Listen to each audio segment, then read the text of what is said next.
আমার প্রিয়জনেরা, যীশু খ্রিস্টের নামে আপনাদের সকলকে ভালোবাসার শুভেচ্ছা। আপনারা কেমন আছেন? ভালো আছেন তো? এই জায়গাটা খুব সুন্দর, তাই না? এই পাশে সমুদ্র দেখা যাচ্ছে, সমুদ্রের ঢেউগুলো আছড়ে পড়ছে, আর তারই সাথে এখানে প্রবল বাতাস বইছে। আর আপনারা এখানে জেলেদের ছোট ছোট নৌকাও দেখতে পাবেন। এই জায়গাটি হল তামিলনাড়ুর রামনাথ জেলার রামেশ্বরম আইল্যান্ডের ধনুষ্কোডি বিচ। 1964 সালে এই জায়গায় এক ভয়ঙ্কর ঘূর্ণিঝড় আঘাত এনেছিল। সমুদ্রের জল ঢুকে পড়ায় এখানকার একটি পুরো শহর ধ্বংস হয়েছিল। যখন আপনি সমুদ্রের ঢেউ দেখেন, তখন একটা বিষয় মনে রাখবেন, প্রভু সেই ঢেউগুলোর সময়ও নির্ধারণ করে রেখেছেন। ঢেউ যতই উঁচু হয়ে উঠুক না কেন, তীরে এসে আঘাত করার পর আবার সমুদ্রে ফিরে যায়। ঠিক তেমনি আমাদের জীবনেও সমস্যাগুলো ঢেউয়ের মতো আসে, কিন্তু প্রভু সেই সমস্যাগুলোর জন্য সীমা নির্ধারণ করে দিয়েছেন। তিনি বলেছেন, এতদূর পর্যন্ত, এর বেশি নয়। যখন আমরা সমুদ্রের ধারে যাই, তখন কেন এত সাহসের সঙ্গে দাঁড়াতে পারি? প্রায় 20 বছর আগে সুনামি হয়েছিল, মনে আছে? এই সুনামিতে সবচেয়ে বেশি ক্ষতিগ্রস্ত হয়েছিল দক্ষিণ ভারতের অনেক এলাকা, বিশেষ করে তামিলনাড়ুর অধিকাংশ জায়গাতেই। কিছু কিছু স্থানে পুরো শহরই হারিয়ে গিয়েছিল। এটা ছিল এক ভয়াবহ বিপর্যয়, হাজার হাজার মানুষ প্রাণ হারায়।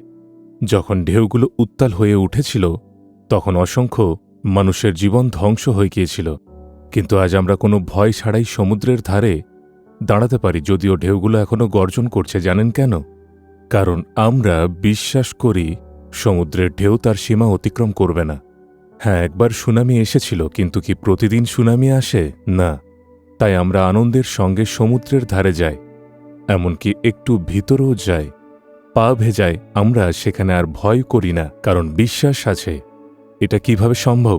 কারণ আমরা বিশ্বাস করি যে ঢেউ তার সীমা অতিক্রম করবে না। তাই বিশ্বাস খুবই গুরুত্বপূর্ণ। প্রভু এটাই বলেছেন ইব্রিয় তার 10 অধ্যায় 38 পদে, আমার ধার্মিক ব্যক্তি বিশ্বাস হেতুই বাঁচিবে। আপনার যদি বিশ্বাস থাকে, তাহলে আপনি যে কোনো পরিস্থিতিতে টিকে থাকতে পারবেন। সমস্যাগুলো সমুদ্রের ঢেউয়ের মতো আসতে পারে, কিন্তু যদি আপনি বিশ্বাস করেন যে প্রভু আপনার সঙ্গে আছেন আর কিছুই আপনার ক্ষতি করতে পারবে না, তাহলে আপনি জীবনে জয়ী হবেন। কারণ বিশ্বাস এমন একটি বিষয় যা প্রভু আমাদের কাছ থেকে আশা করেন। ইব্রিয় তার 11 অধ্যায় 6 পদে লেখা আছে, যে ব্যক্তি ঈশ্বরের নিকটে উপস্থিত হয়, তাহার ইহা বিশ্বাস করা আবশ্যক যে ঈশ্বর আছেন, এবং যাহারা তাহার অন্বেষণ করে তিনি তাহাদের পুরস্কার দাতা। প্রভু আমার সঙ্গে আছেন, প্রভু আমার পরিবারের সঙ্গে আছেন, প্রভু আমার ব্যবসায় আছেন, আমার কাজে আছেন, প্রভু আমার সকল বিষয়ে আমার সঙ্গে আছেন। তাই আমার জীবনে আমার কোনো অভাব হবে না, এটাই আমার বিশ্বাস। প্রতিদিন প্রতিটি বিষয়ে আমাদের এই বিশ্বাস দরকার।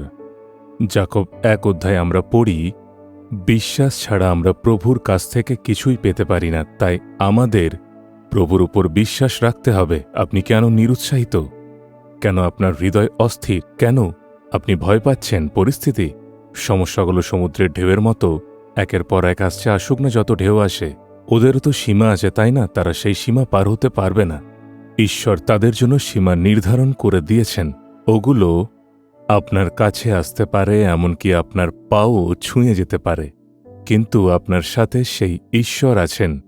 তাই আপনার কাছে যা কিছুই আসুক না কেন, সেগুলো আপনার জীবনে কোনো ক্ষতি করতে পারবে না, এটাই বিশ্বাস।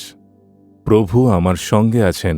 সমস্যা আসবে, আবার চলে যাবে। সমস্যা ঢেউয়ের মতো আসুক, ওগুলো আমার ক্ষতি করতে পারবে না। ওগুলো কাছে আসবে, তারপর আবার সরে যাবে, এটাই বিশ্বাস। এই বিশ্বাস যে প্রভু যীশু আমার সঙ্গে আছেন। আমি জীবনে অনেকবার এটা দেখেছি। সমস্যা ঢেউয়ের মতো এসেছে, এমনকি সুনামির মতো এসেছে। মনে হয়েছে সব শেষ, শয়তানের পাঠানো বন্যার মতো সমস্যা এসেছে, কিন্তু সেগুলো শুধু কাছে এসেছে, তারপর আবার সরে গেছে। ওগুলো আমাদের কোনো ক্ষতি করতে পারেনি। যেমন এই ঢেউগুলো ফিরে যাচ্ছে, তেমনি আপনার জীবনের সমস্যাগুলোও ফিরে যাবে। অবশ্যই আপনি আপনার জীবনে পরিবর্তন দেখতে পাবেন। তাহলে আপনি কেন ভয় পাচ্ছেন? বিশ্বাসে দৃঢ় থাকুন, বিশ্বাস করুন যীশু আপনার সঙ্গে আছেন, আর তিনিই সবকিছু দেখবেন। পরিস্থিতি বদলাবে। বিশ্বাসের সঙ্গে বলবেন, যীশু, আমি তোমার শক্তিতে বিশ্বাস করি। আমি বিশ্বাস করি তুমি আমাদের সঙ্গে আছো। আমাদের পরিবারে থাকার জন্য তোমাকে ধন্যবাদ। তুমি আমার সঙ্গে আমার কাজে ও ব্যবসায় আছো। তাই কোনো কিছুই আমার কোনো ক্ষতি করবে না, কিছুই আমাকে পরাজিত করতে পারবে না। আমি বিশ্বাস করি। যিশুর নামে জয় গ্রহণ করছি। Amen, amen. Jesus redeems Bengali YouTube চ্যানেলটি সাবস্ক্রাইব করুন, বেল আইকনটি ক্লিক করুন আমাদের প্রতিদিনের নতুন প্রোগ্রাম সম্পর্কে আপডেট পেতে।